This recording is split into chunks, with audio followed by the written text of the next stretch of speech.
자, 봅시다. 오늘 이제 근세의 문화 마무리 한번 해보도록 할게요. 근세의 문화 봅시다.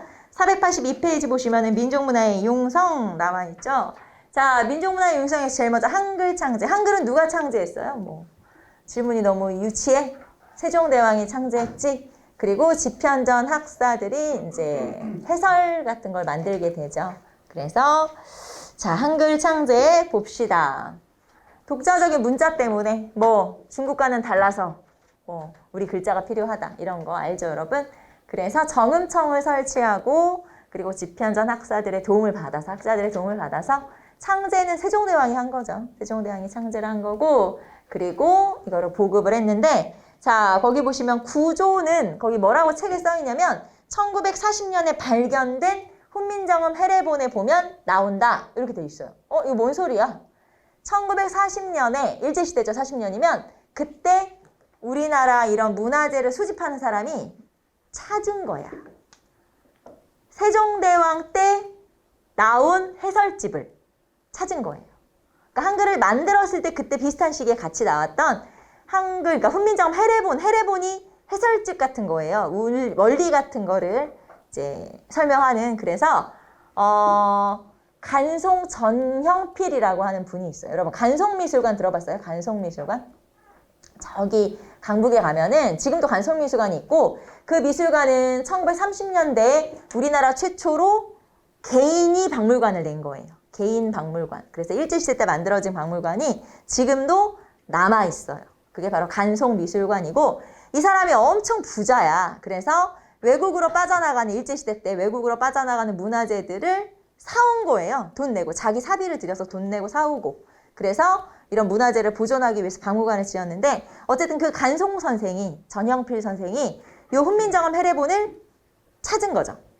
돈 주고 샀겠죠? 그래서 이제 이걸 찾아서 보니까 이 한글이 이런 원리를 가지고 있더라. 그래서 우리나라의 요 간송이 가지고 있는 요 1940년에 발견된 해례본 이거 하나랑 그 다음에 또 하나랑 그리고 또 하나랑 이렇게 한 3가지 정도의 종류가 있어요. 자, 어쨌든 이게 바로 훈민정음 해례본이고 거기에 따르면 한글은 이런 원리에 따라서 알죠? 이거는 제가 여기다 따로 쓰진 않았어요. 뭐 거기 보시면 뭐 천지인의 뭐 이런 상형 원리와 뭐 이런 걸 가지고 만들었다 나와 있죠. 그래서 자음 모음이 이렇게 만들어졌다라는 내용이 나와 있고요.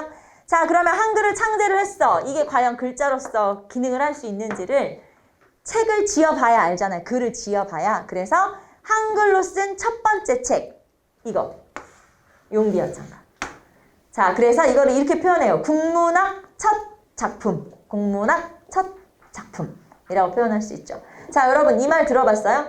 뿌리 깊은 나무는 바람에 아니 흔들릴세 뭐 이런 표현. 그리고 육룡이 나르샤 뭐 어쩌고저쩌고 나오잖아요. 지금 제가 하는 표현들 다 용비어창가에 나와 있는 거고 용비어창가의 내용은 뭐냐면 태조 이성계의 그 위에 이제 왜 할아버지, 아버지, 할아버지, 뭐 증조할아버지, 고조할아버지 있을 거 아니에요.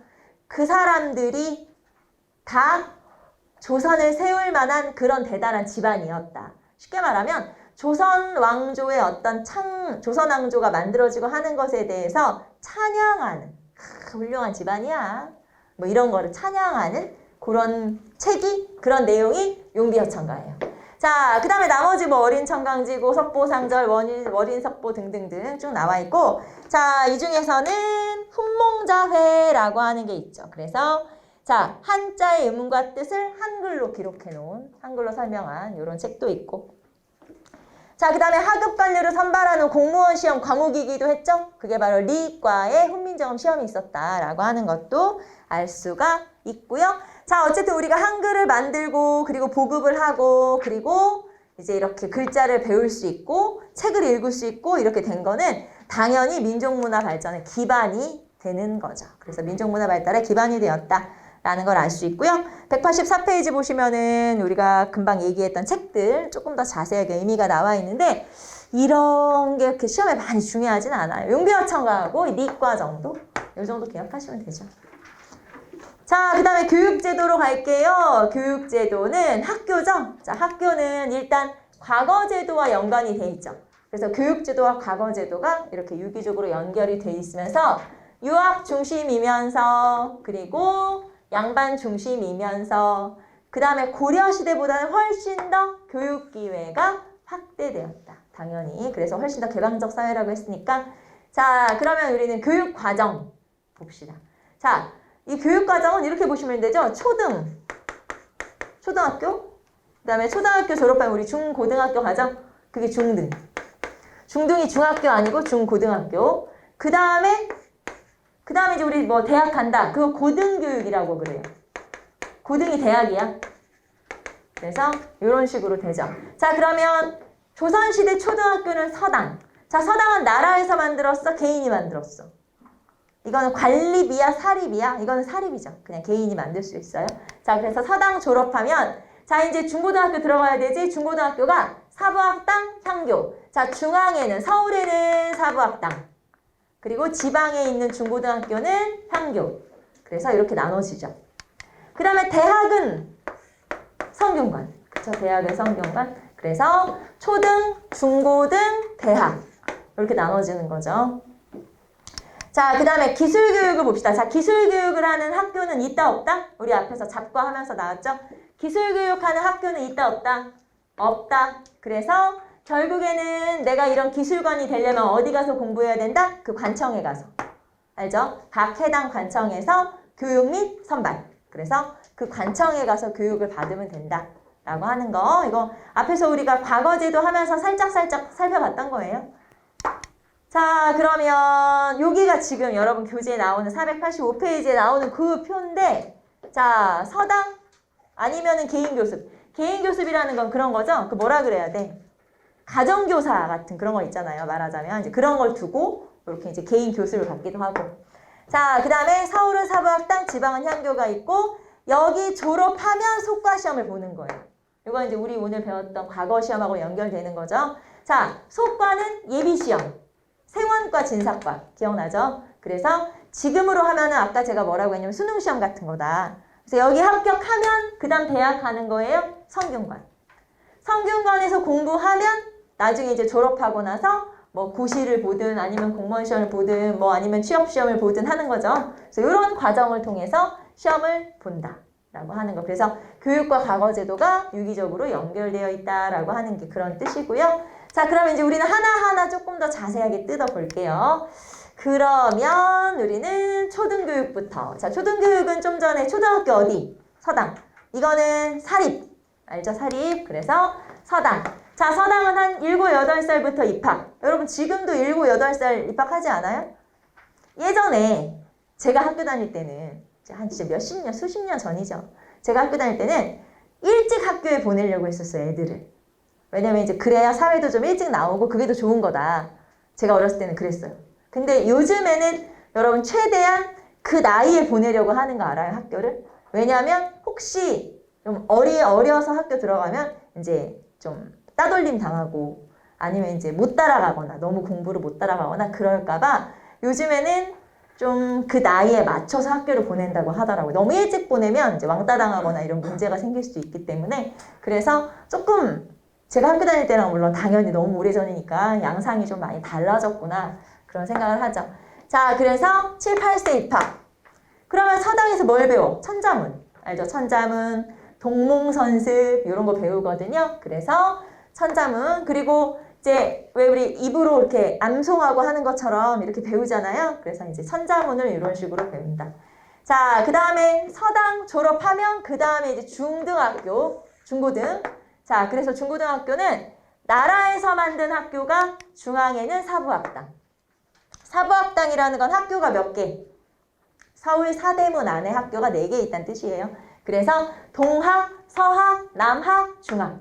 북학만 없는 거예요. 동학, 서학, 남학, 중학. 학교가 사대문 안에 4개가 있었다는 뜻이에요. 그게 바로 사학이죠.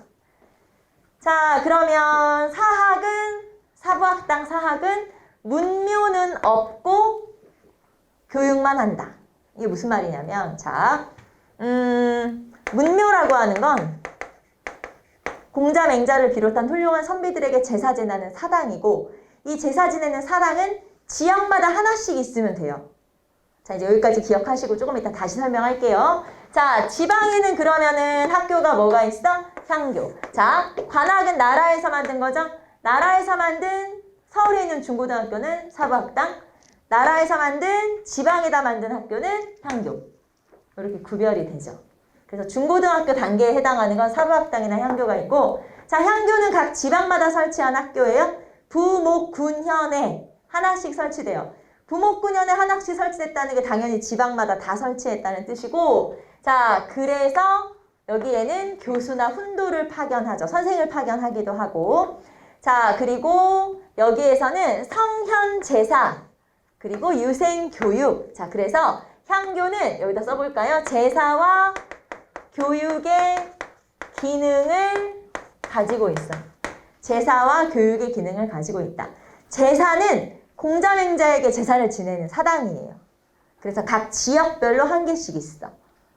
자, 그래서 향교회는 제사와 교육의 기능을 담당하는데, 제사의 기능을 담당하는 건물, 그런 건물이 문묘.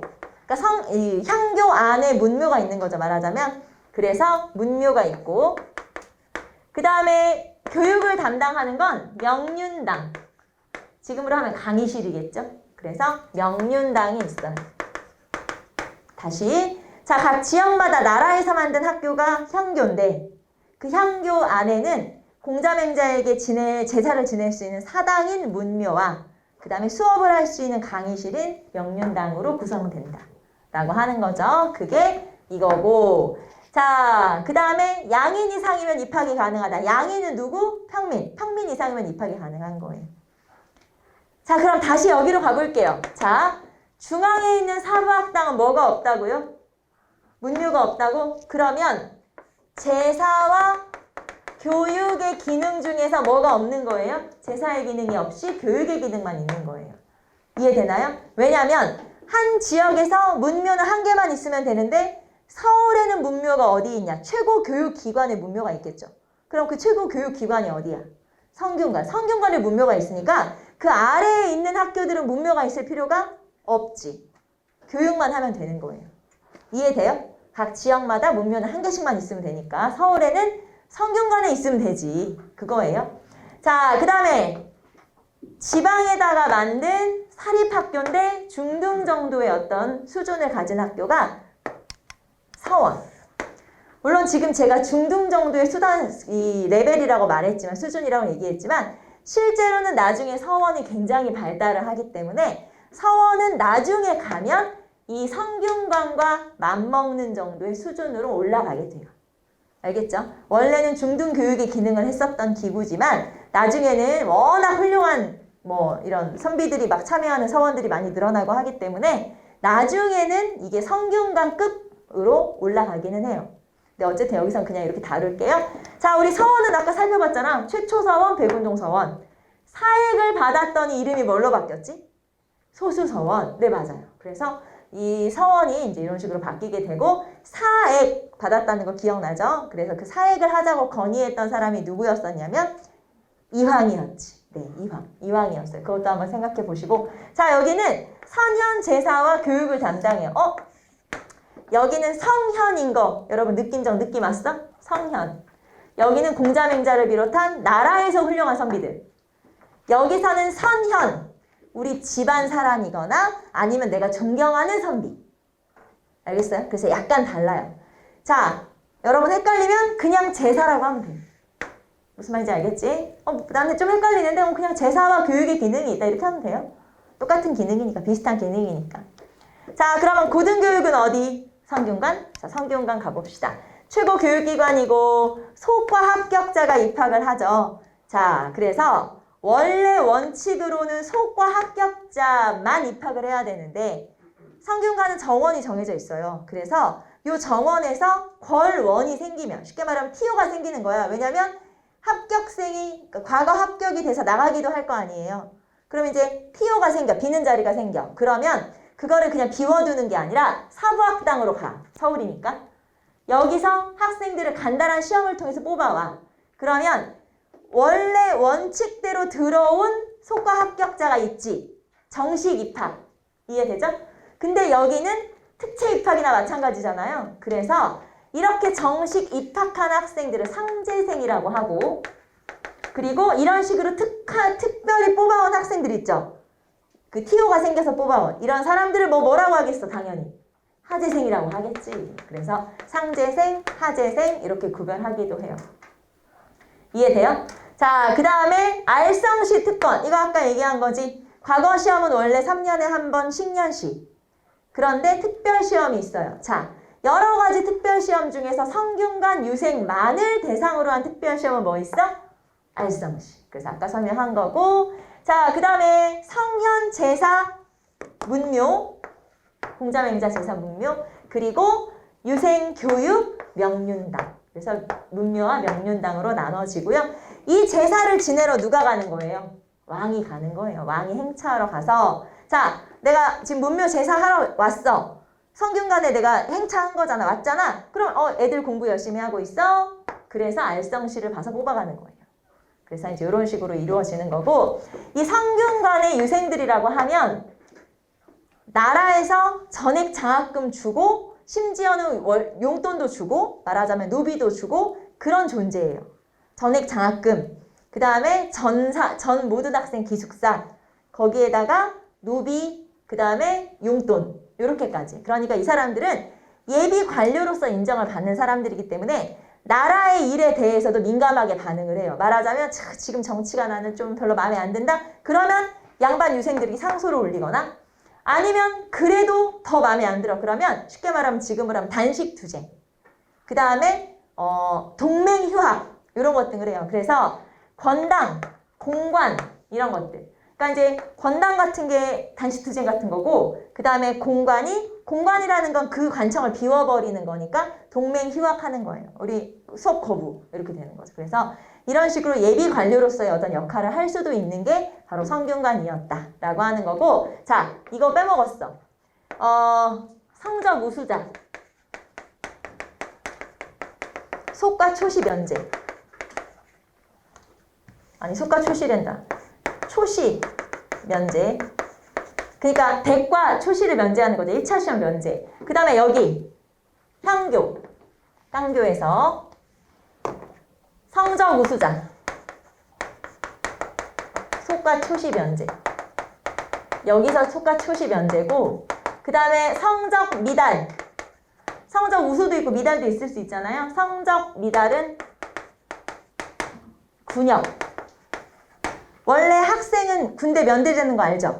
네, 내가 지금 학교 다니고 있습니다. 군대 면제야. 근데 공부를 못해. 군대로 보내.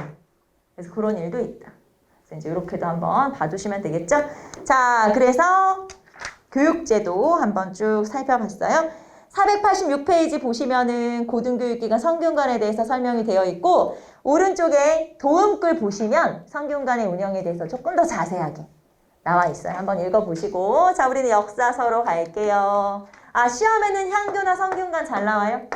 특히 향교 같은 경우는 지방관이 이런 교육에도 신경을 써야 돼. 아까 기억나? 수령 7사 중에서 학교를 흥하게 해라 이런 거 있기 때문에 이 학교를 또 잘 관리하는 게 수령의 의무 중에 하나예요. 그래서 중요하다라는 거. 자, 그 다음에 역사서로 갈게요. 역사서에서 진짜 시험에 잘 나오는 게 두 권 역사서가 중요.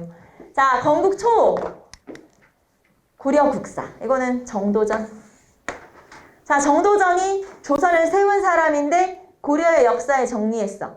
고려의 역사를 어떻게 정리했어? 굉장히 훌륭한 나라였어?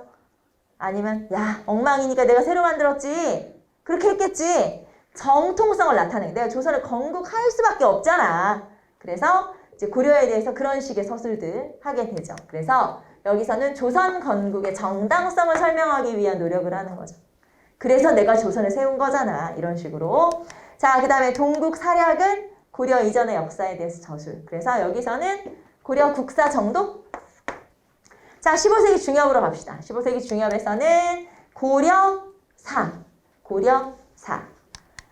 자, 15세기 중엽이면은 한 조선이 세워진 지 한 얼마 지났어? 한 5, 60년 지난 거죠? 한 50년 정도 지난 거죠? 자, 한동안 이제 조선 세워진 지 좀 됐기 때문에 그전에는 고려를 그냥 야, 고려가 별로였으니까 우리가 나라를 세웠지 라고 했지만 이제 시간이 좀 지났어. 어차피 조선은 고려에서 온 거잖아. 그래서 고려의 역사를 자주적으로 재정리할 필요가 있어요. 그러니까 고려를 한번 새롭게 정리할 필요가 있어. 거기 보시면 고려를 자주적인 입장에서 재정리를 하겠다. 그러면서 고려에 대해서 조금 더 자세한 책을 쓴 거예요. 그게 고려사. 그런데 이 책의 가장 큰 특징은 뭐냐면 바로 이거죠. 기전체로 썼다. 기전체로 썼다는 게 가장 중요하죠. 여러분 기전체라고 하는 거 기억나죠? 기전체라고 하는 건 본기 세가 지표 열전으로 쓴 거지. 그래서 이런 식으로 기전체로 쓰여진 게 바로 요 고려사라고 하는 책이고요. 자, 그러면 고려사는 본기, 세가, 지, 표, 열전이 있어. 이 중에서 본기는 없어요. 왜냐면 조선이라는 나라는 명나라를 섬기고 있는데 명나라가 본국인 거야. 쉽게 말해 이제 표현을 하자면 꼭 그렇다는 건 아니지만 그래서 이 명나라가 본래 역사니까 우리는 그 주변의 역사다라는 뜻으로 우리나라 역사를 세가에 기록을 해요. 그러니까 이렇게 쓸게요. 왕조사는 어디다 기록했어? 본기가 아니라 세가에. 알겠죠? 자, 그 다음에 고려라는 나라를 아무리 자주적으로 정리를 했다라도 고려 말에 우왕, 창왕, 야, 그때는 엉망이었어. 그렇게 표현을 해야지 조선의 건국의 정당성이 있잖아요. 그렇기 때문에 우왕과 창왕은 원래는 왕이니까 어디다 적어야 돼? 세가에. 그런데 세가에 적지 않고 열전에 기록을 하게 돼요.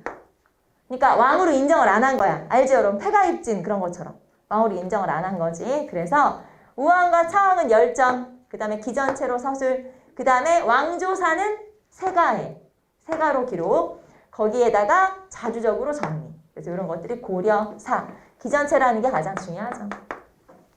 자, 그 다음에 고려사저료, 그 다음 삼국사저료, 이런 이제 정리. 자, 보시면은 고려사저료는 문종 때 완성된 고려에 관한 책이고 고려사를 보완한 거라고 생각하시면 되고요.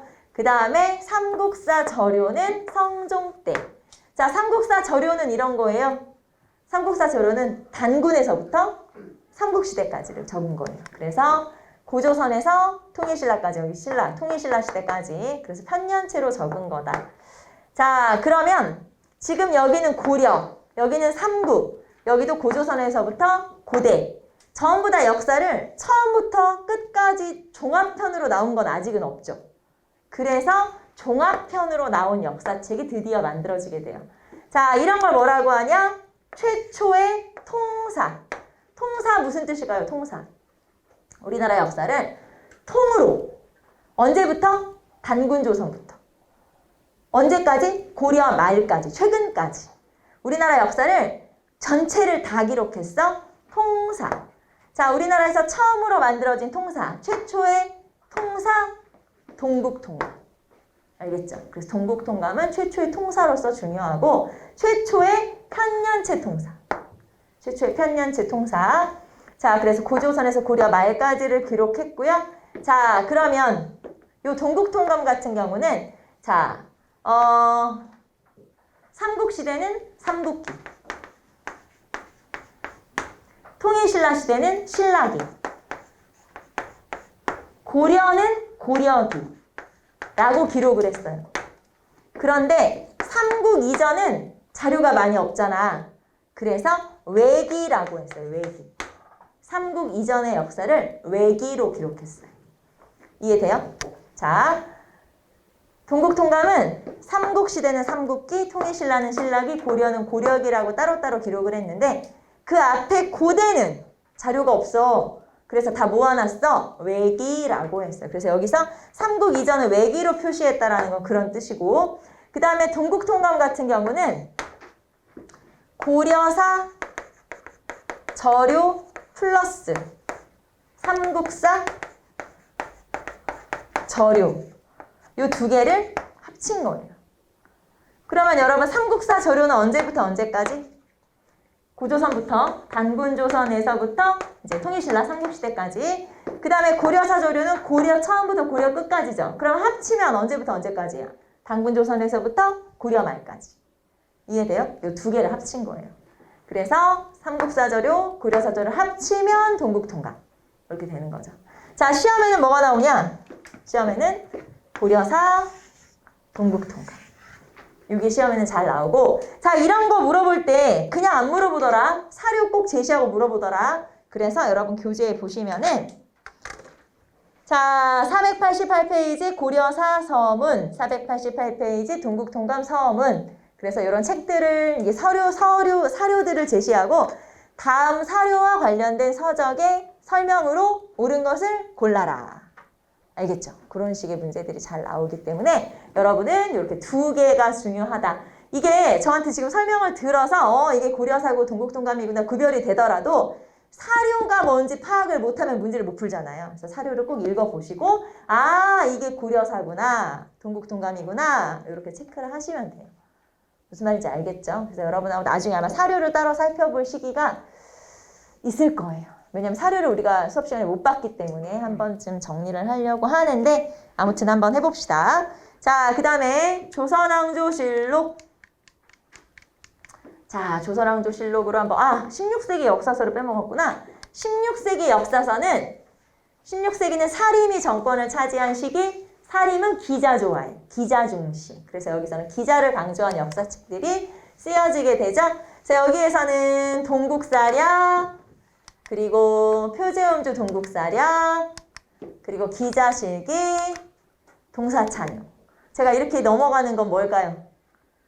그닥 별로 안 중요하다는 얘기겠지? 여기 제목 예 정도. 기자실기 언제? 16세기. 뭐를 강조했어? 기자. 끝. 이 정도 알면 돼요. 별로 이게 막 설명이 써있긴 하지만 이거 다 해야 되냐? 아니. 그래서 여기에서 중요한 역사책이 두 권 있다고 제가 얘기했잖아요. 그게 고려사 동국통감. 이 두 개가 시험에 잘 나와요. 나머지는 뭐 그냥 한번 보시면 되고. 자, 그 다음에 우리는 조선왕조실록. 자, 조선왕조실록은 세계 기록문화유산으로 지정이 됐어요. 그래서 매우 중요한 역사서다. 한 나라에 대한 기록이 이렇게 방대하다? 별로 없어요. 전 세계적으로 굉장히 유래가 드물기 때문에 세계 기록문화유산으로 지정이 됐고요. 자, 그러면 언제부터 언제까지? 여러분 조선시대 왕이 총 몇 명? 조선시대 왕이 총 몇 명일까? 27. 그 중에 25. 그럼 2명을 왜 뺐어?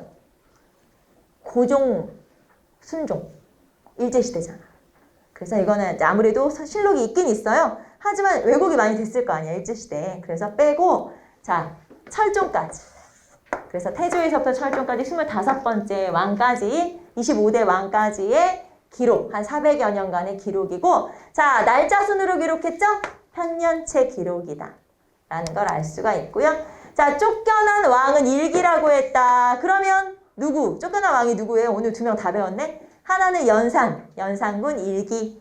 하나는 광해군 일기 이렇게 표현해요. 그래서 쫓겨난 왕 나머지 왕은 그냥 실록 태조실록 그 다음에 뭐 태종실록 이런 식으로 되어 있는데 여기서 이제 쫓겨난 왕들은 일기라고 표현을 하고 있고요. 자, 요거 실록은 한번 만들어지면 고칠 수 있다 없다? 있다. 수정, 고쳐. 개수 싹 새로 써. 가능하기도 해요. 그래서 여러분 책에 보시면 거기 써있지 않아요? 맨 마지막 줄에 489페이지 선조수정실록 고친 게 나와 있다는 거죠. 그 다음에 거기 보시면 현종 개수실록. 개수는 이제 아예 싹 새로 썼다는 얘기예요. 그래서 고친 것도 있고 새로 쓴 것도 있네. 실록을 고칠 수도 있어? 고칠 수도 있어요. 고쳐 쓰기도 했어. 그래서 가능은 하다. 자, 그 다음에 한 장 넘겨볼까요? 편찬 자료. 그러면 실록을 쓰려면 여기 광해군 연산군 일기. 자, 그러면 실록을 편찬하려면 뭐가 있어야 돼? 왕의 일거수일투족 막 다 기록으로 남기지 않아요? 여러분 아까 기억나요? 연산군 때 있었던 무오사화가 김종직의 조의제문을 사초에 실었다가 난리 나는 거잖아. 그거. 그래서 사초가 있어야 되지. 아까 나온 거고 사초. 그 다음에 각 관청의 업무일지인 등록이라는 걸 모아서 또 정리한 걸 시정기라고 그래요.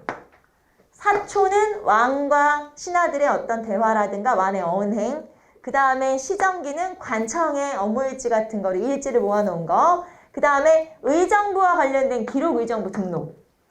비변사와 관련된 기록, 비변사 등록. 그 다음에 승정원에 관련된 일들을 모아놓은 거. 승정원은 왕명출납을 담당하죠. 자, 왕이 신하들한테 전달했던 문서들 같은 것들을 다 모아놓은 거.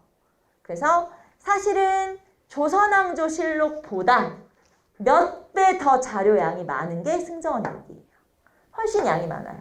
그 다음에 정조 때부터 쓰기 시작한 왕의 일기. 그게 일성록이에요. 그래서 자, 요 두 개.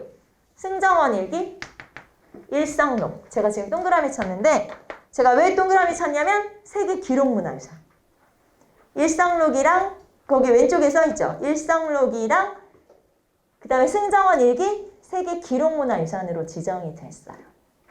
특히 승정원 일기는 조선왕조실록보다 양이 훨씬 많다고 했죠. 몇 배 많다고 했는데 하나의 관청의 기록이 이렇게 방대한 관청이 별로 없다. 그래서 세계 기록문화유산으로 지정이 됐죠. 자, 그러면 편찬. 자, 1차 편집본 초초. 자, 이제 교정을 한번 봤어. 중간 편집본 중초. 그 다음에 마지막 원고가 이제 만들어진 거예요. 그래서 정초. 요거를 인쇄 돌리는 거야. 정초. 그래서 이런 식으로 이제 교정 보고, 뭐라 퇴고라고 해, 뭐라고 해. 교정 보고, 교정 보고. 자, 그래서 이렇게 3번, 2번 이제 교정을 봐가지고 완성을 하는데, 자, 그러면 중간에 고친 거. 이건 어떻게 해? 보관해? 그러다가 이제 큰일 나는 수가 있어. 막 누가 이제 그것 때문에 뭐 붕당이 어쩌고저쩌고 뭐 누가 어쩌고저쩌고 이제 그 꼬투리 잡으면 난리 나잖아요. 그래서 이거는 세초를 해버려요. 세초가 뭐냐면 이 궁궐 근처에 뒤에 계곡이라고 해야 돼, 뭐라고 해야 돼, 이런 데가 있어. 세검정이라고 해서 세조가 계유전환 일으키기 전에 칼을 씻었다고 해서 세검정이라고 하는데 거기가 이제 쉽게 말하면 내과야, 내과. 여기 가서 요 앞에 거를 빨아버리는 거예요.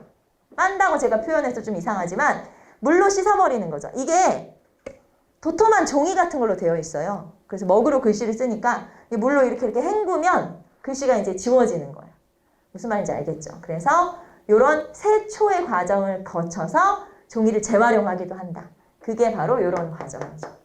이해돼요? 씻어버리는 그런 과정을 겪기도 하죠. 자, 그 다음에 이제 사고를 보관한다. 어디다 보관해? 사고에 보관하죠? 자, 사고는 원래 4개 있었어요. 그래서 4개가, 여러분 교재에 나와. 어디 나와? 490페이지에 나와. 자, 춘추관, 역사 편찬하는 관청이죠? 춘추관, 플러스 충, 성, 전. 제가 지금 앞글자만 따서 얘기한 거 알죠? 여러분, 충, 성, 전. 충주, 성주, 전주, 충성전. 자, 그런데 이 중에서 임진왜란을 겪으면서 다 불타버리고 한 개만 살아남은 거 알지? 어디 거? 전주 거. 그래서 나중에 전주 거 인쇄해서 이번에는 5개를 만들었지? 근데 도시에다 두기 불안하잖아요. 그래서 산에다 올렸다, 산에다. 거기 보시면 태백산, 오대산, 뭐 묘향산, 거기 나오죠? 이런 식으로 산으로 올렸고, 자, 그래서 오대산, 태백산, 묘향산, 적상산, 뭐 정족산, 이런 식으로. 그래서 5군데로. 자, 이런 식으로 이제 보관을 했었다라는 거. 거기 보시면 오대사고, 그리고 다시 이괄해 난 이후에, 자, 이제 좀 옮겨. 그래서 만이산 거를 정족산으로, 그리고 묘향산 거를 적상산으로 이렇게 옮기게 되죠. 그래서 쭉 한번 보시고, 이게 나중에 이제 뭐 일제시대 6.25 전쟁 겪고 하면서, 결국에는 훼손된 것도 있어요. 일본이 또 이거 한 세트 가져갔다가 일본에서 관동 대지진이 일어나면서 불이 나버려. 없어져 버린 거죠. 그래서 아주 조금만 남아있고 나머지는 불타버린 것도 있고 없어진 거지. 그러니까 한 세트가 없어진 거지. 그런 경우도 있고 그리고 한 세트는 북한에 가 있고 이제 그런 식으로 좀 나눠지다가 지금 현재 우리나라에는 하나는 서울대 규장각이라는 건물에 하나는 부산에 또 이런 사료 같은 거 보존하는 보존소가 있거든요. 그래서 이렇게 따로따로. 왜냐면 이렇게 따로따로 여러 군데 보관한 이유는 혹시 어디 잘못되면 다른 거 가져다가 하려고 한 거잖아요. 지금도. 현대도 마찬가지이기 때문에 물론 데이터베이스화가 다 되어 있어요. 다 이제 여러분이 검색어만 입력하면 이거와 관련된 어떤 사료가 쫙 나오게 지금은 다 그렇게 컴퓨터로 다 되어 있긴 하지만 그래도 실존되어 있는 실제로 나와 있는 책은 이렇게 서울과 부산에 따로따로 보존을 하고 있다라고 하는 거죠. 자, 그래서 4대 사고가 임진왜란 거치면서 전주 거 남아서 5대 사고로 정비. 자, 그럼 우리 아까 배웠던 거 5대 사고는 어느 왕 때 정비한 거예요? 광해군 때. 자, 5대 사고는 언제 정비했어? 광해군 때 정비했다. 자, 그 다음에 국조보감으로 가보도록 할게요. 자, 실록은 왕이 볼 수 있다, 없다? 실록은 왕이 볼 수 있다, 없다? 없다. 실록은 왕이 보면 안 되지.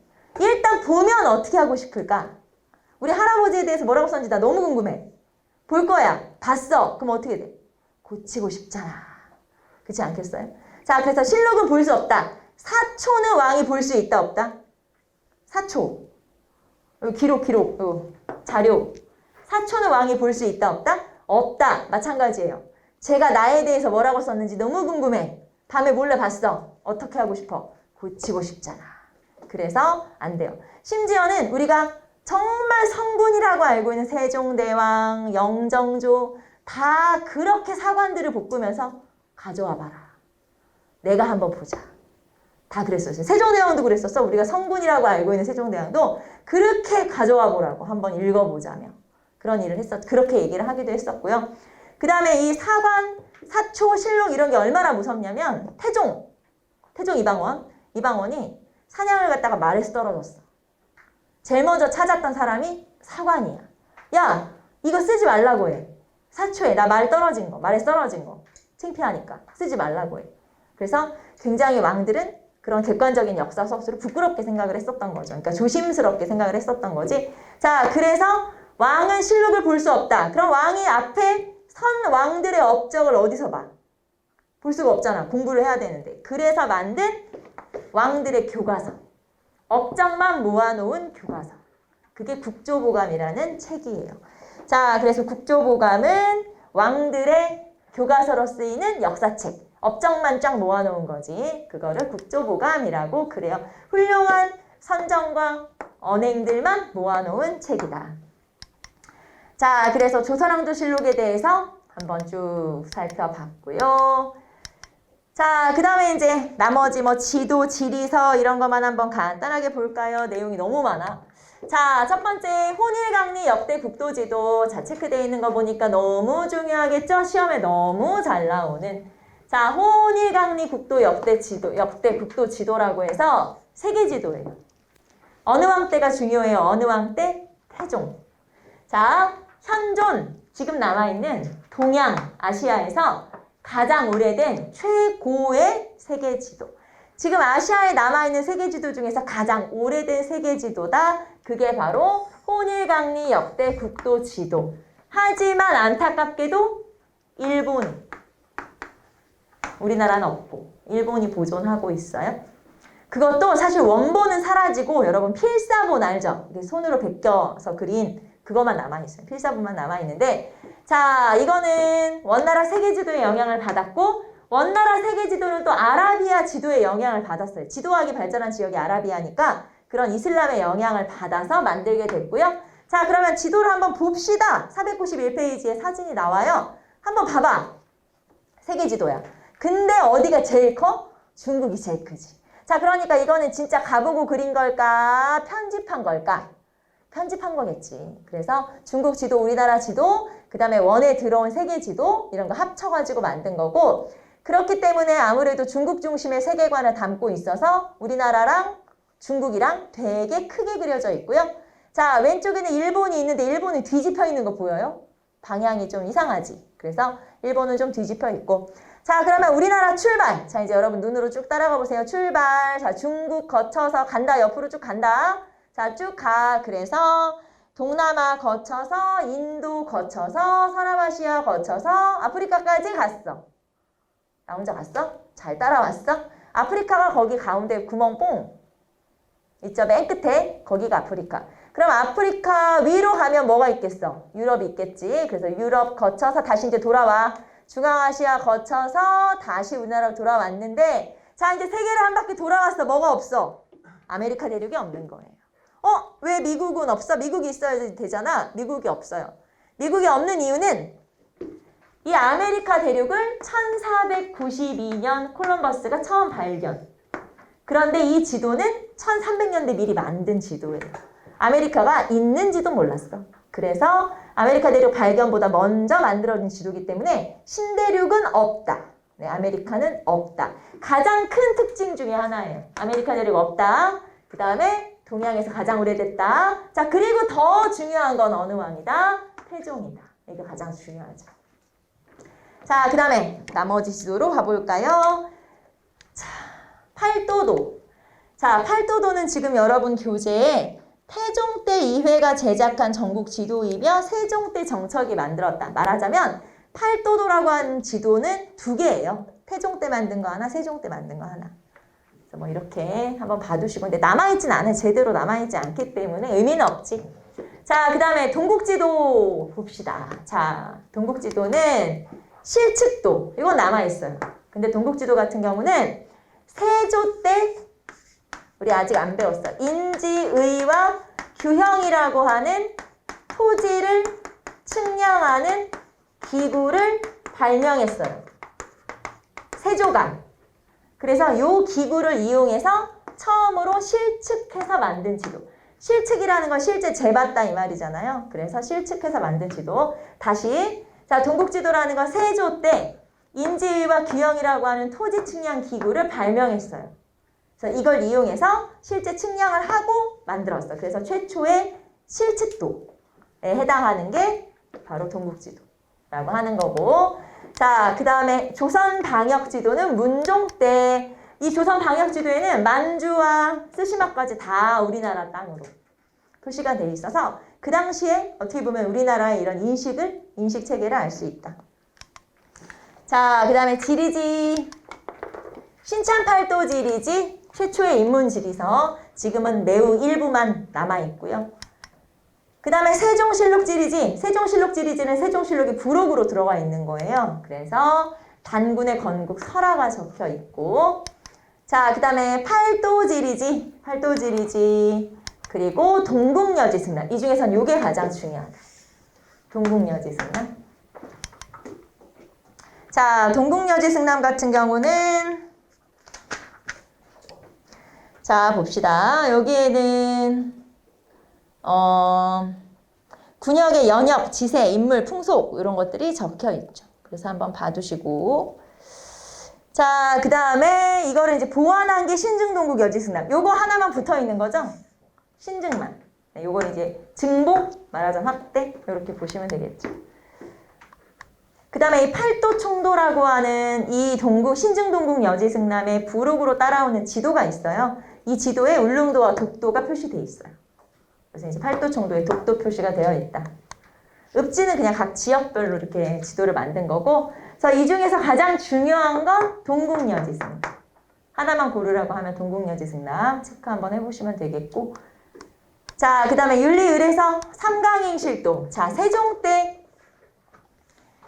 자, 여기 보시면 충신, 효자, 연려에 관한 여러 사례들을 모아서 글과 그림으로 설명하는 책을 만들었어요. 왜냐면 이 세종대왕 때 살인사건이 하나 일어났었는데 부모를 죽이는, 잔인하게 죽였던 살인사건이 일어나니까 세종이 너무 깜짝 놀라서 야, 예절교육을 시켜야겠다. 애들한테 유교 윤리를 교육해야겠다. 그러면서 이런 책을 편찬하게 해서 중국과 우리나라의 이런 사례들을 싹 모아오라고 한 거죠. 그래서 이거를 한글로 번역해서 백성들한테 보급을 하기도 해요. 그게 바로 삼강행실도. 자, 그 다음에 국가의 예절에 관한 책을 만들었어요. 그게 국조 올해의 성종. 자, 여기서는 이게 중요해. 어느 왕인지, 어느 왕인지. 자, 봅시다. 국가의 의례와 규범을 정비한 책이다. 그래서 국가에 다섯 가지 중요한 예절이 있는데 그게 이런 거예요. 길예, 가례, 빈예, 흉예, 군예 이런 것들이죠. 그래서 이런 것들은 뭐 제사라든가 혼인이라든가 아니면 상례라든가 이런 것들이거든요. 그래서 이런 것들을 담은 책. 이 두 개는 중요하다. 자, 그 다음에 삼강 오륜 중에서 오륜이 있죠. 5가지 예절. 그 중에서 요 삼강 3개 빼고 나머지 2개, 그러니까 부자, 군신, 부부의 예절을 빼고 이 오륜 중에서 나머지 2개, 그러니까 그게 바로 장자, 그러니까 뭐냐, 장유유서, 그 다음에 붕의유신, 요 2가지만 따로 묶어서 책을 만들었어요. 그래서 삼강행실도에다가 나머지 두 개니까 이륜행실도. 알겠죠? 삼강행실도, 이륜행실도. 자, 그 다음에 뭐 나머지 한번 읽어보시고. 자, 이 중에서는 요 두 개. 삼강행실도, 국조오래의 요 두 개 알아두시고. 자, 그 다음에 법전. 자, 조선 경국전, 정도전. 최초의 사참법전이죠. 그 다음에 경제문감, 경제육전, 그 다음에 경국대전. 자, 경국대전이 조선시대 기본 법전. 제일 중요한 법전이죠. 세조에서부터 만들기 시작해서 성종 때 완성된 기본 법전. 자, 그리고 영조 때 속대전. 우리 아직 안 배웠지만 영조 속대전. 그 다음에 정조 대전 통편. 흥선대원군 때 대전 회통. 그래서 여기서는 사실 법전 이름만 체크 한번 해보시면 되는데 가장 중요한 건 경국대전이겠지. 당연히 경국대전이죠. 자, 그래서 한번 쭉 보시고 경국대전 체크. 자, 그 다음에 나오는 게 성리학. 네, 여러분 성리학. 오늘 성리학까지는 다 못할 것 같고 자, 하는 데까지 495페이지 보시면은 훈구와 사림. 이거 우리 앞에서 한 거죠. 훈구 사림. 네, 똑같은 거예요. 자, 봅시다. 연어는 급진파사대부, 온건파사대부. 그 다음에 정치는 중앙집권, 부국강병. 다 똑같은 거 아까 했던 거니까. 그 다음에 향촌자치, 왕도정치. 그 다음에 학문적 성향, 사장. 사장은 한문학. 그 다음에 경학은 유교 경전 연구. 그 다음에 사상은 성리학 이외의 학문도 수용할 수 있으니까 과학기술도 발전했고 했다고 했고. 그 다음에 사학은 아니죠. 배척. 그 다음에 관학은 훈구파는 대토지를 소유했죠. 그 다음에 사림은 중소지주 출신이고 뭐 다 살펴본 거네요.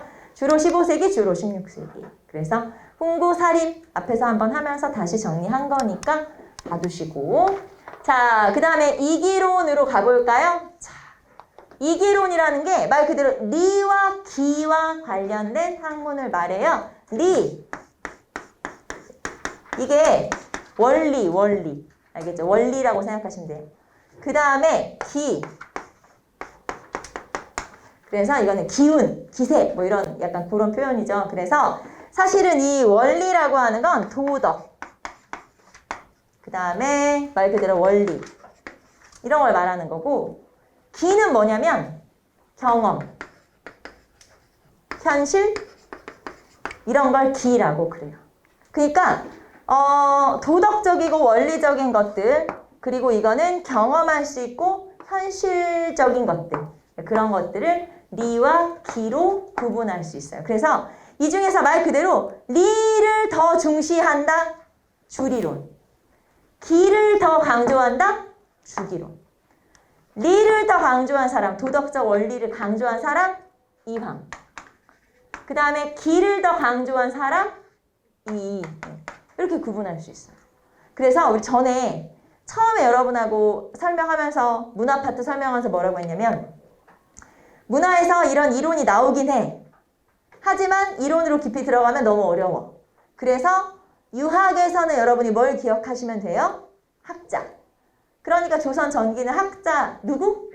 이황과 이의가 중요하겠죠. 시험은 이황과 이의를 물어보는 거다. 그래서 이황과 이의만 잘 구별하면 되는 거예요. 학생들이 요게 헷갈려서 틀리는 거야. 이게 이황이더라, 이의더라? 요게 헷갈려서 틀리는 거니까 그것만 잘 체크하시면 되고요. 자, 이제 우리는 주리론부터 볼까요? 주리론은 다 해놓고 해야겠다. 자, 보시면 도덕적 원리를 강조하는, 아까 도덕 원리라고 했죠. 리라는 게 도덕적 원리를 강조하는 학문적 경향을 가지고 있고, 선구자가 뭘까요? 선구자. 말 그대로 먼저 연구한 사람이죠. 그래서 좀 더 앞서서 연구한 사람이 누구냐? 이현적. 이 사람 이름 알아야 되겠죠? 이현적. 기보다는 리를 강조한 사람이에요. 말 그대로. 기보다는 리를 강조한 사람이 이현적이고, 자, 일강신목소라고 해서 왕에게, 이거는 뭐라고 표현하면 좋을까요? 개혁안 같은 거라고 표현하면 좋겠죠? 그래서 왕에게 이런 거죠. 훌륭한 왕이 되고 싶지. 그러면 이런 걸 잘 지키면 되지. 그러면서 이제 어떤 뭔가를 제시한 거예요. 자신의 어떤 학설이라든가 이런 거를. 그게 바로 일강신목소라고 하는 거고. 자, 그 다음에 넘어가 버렸네.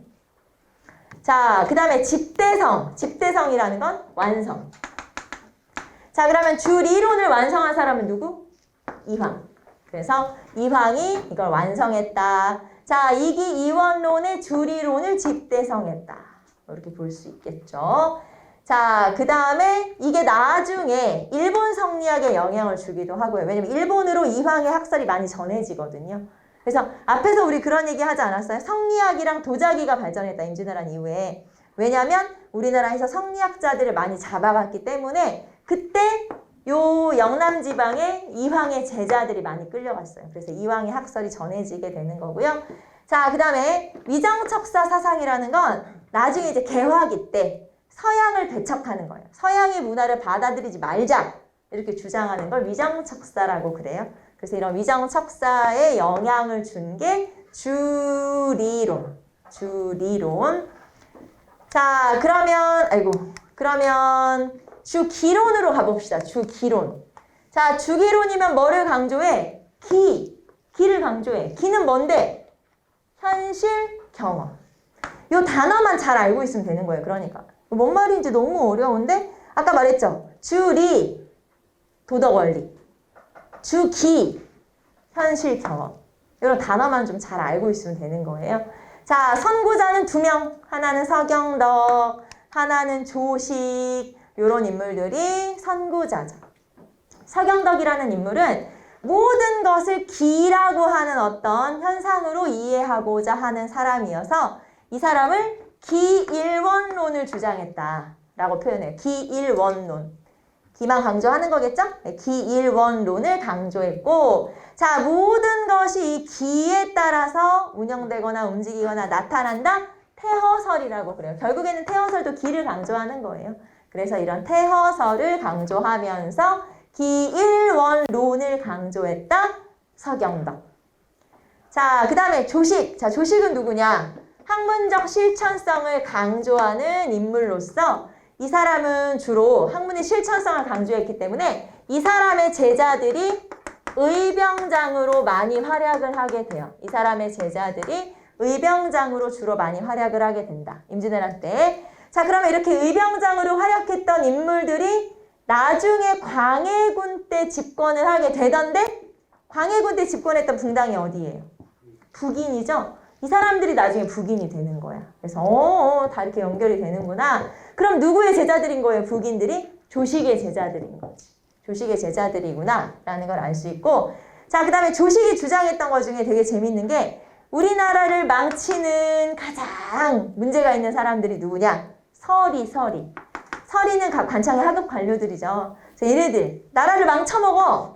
그래서 서리 망국론이라는 걸 주장을 하게 돼요. 서리가 나라를 망쳐먹고 있구나 이런 뜻이에요. 그래서 이런 걸 강조한 게 서경덕과 조식이고, 자, 그 다음에 서경덕이나 조식이나 둘 다 노장사상이라든가 불교라든가 이런 거에는 좀 포용적인 그런 성향을 가지고 있는 게 바로 이 사람들.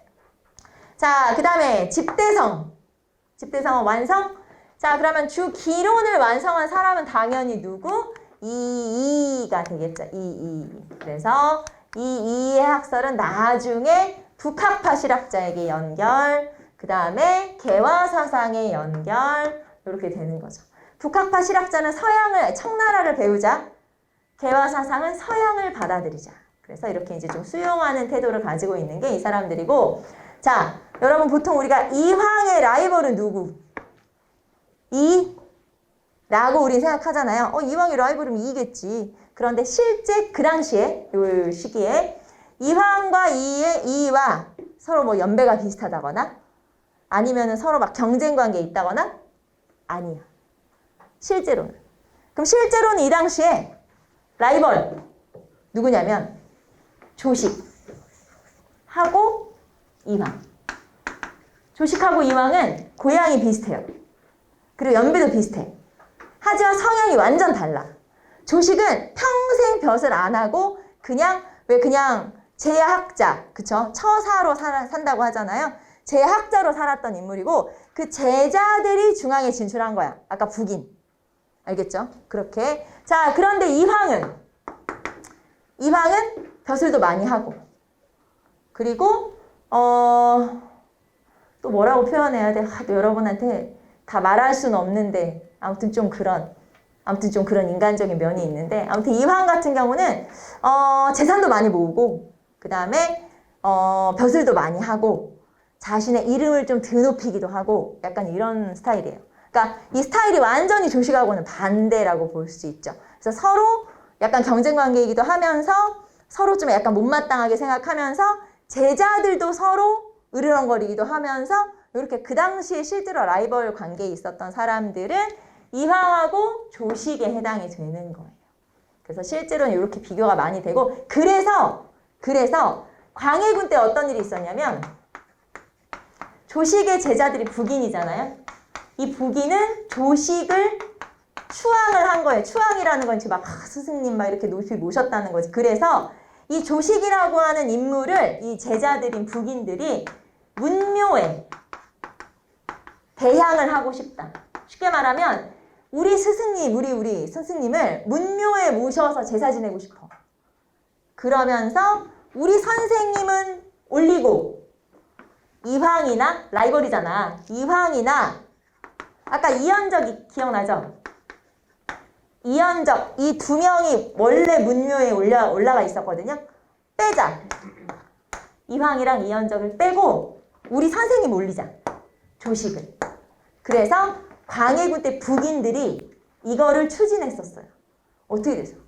유생들이 전국적으로 반발을 하고 막 성균관 유생들은 아까 막 공관 그런 거 있잖아요. 막 동맹이 막 난리가 난 거예요. 막 상소가 올라오면서 무슨 짓이냐 막 이러면서 난리가 나서 결국에는 어떻게 했어? 실패.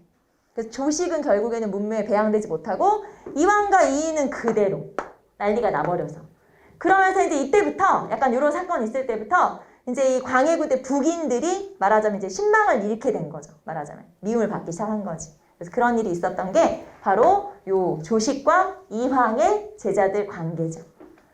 이해돼요? 그래서 지금 우리는 광해군 때 있었던 요 사건까지 한번 설명을 했고 진짜 어려운 얘기는 아직 시작도 안 했어. 알지? 진짜 어려운 얘기는 막 이제 뭐 이기, 이원론 막 기발 이승설 막 이런 거 있잖아요. 그런 거 아직 시작도 안 했어. 아직 들어가지도 않았어. 그래서 그런 것들은 다음 시간에 우리 좀 정신 멀쩡할 때 아침에 그때 정신 좀 뚜렷할 때 그때 하도록 합시다. 여러분 교재에 보시면은 지금 여러분하고 어디까지 했냐면 496페이지까지. 다음 주에는 497페이지부터 이렇게 이제 이어서 할 건데 아무튼 진도는 제가 고민하도록 할게요. 진도 느린 것에 대해서는 내가 고민하고 해결할 테니까 여러분은 이제 공부하시면 되고 시험 보잖아요. 범위는 여기까지. 알겠죠? 그래서 이왕 2위는 다행히 들어가진 않았지만 요 앞에까지 해서 공부 한번 해보시고 너무 아주 디테일한 내용이 중요한 건 아니라고 했죠? 그래서 전반적인 흐름을 잘 여러분이 따라오고 있는지를 확인하는 문제들을 주로 출제를 할 거니까 그렇게 아시면 되겠죠. 알겠죠? 일단 점수가 좀 좋아야 기분은 서로 좋을 거 아니야. 그쵸? 그래서 여러분 시험 공부 좀 하시고 시험 보시고요. 다음 주에 와서는 첫 시간에 그 시험지 해설하는 것부터 시작을 하고 그 다음에 이제 진도 들어가도록 할게요. 자, 오늘은 여기까지 하겠습니다. 수고하셨습니다.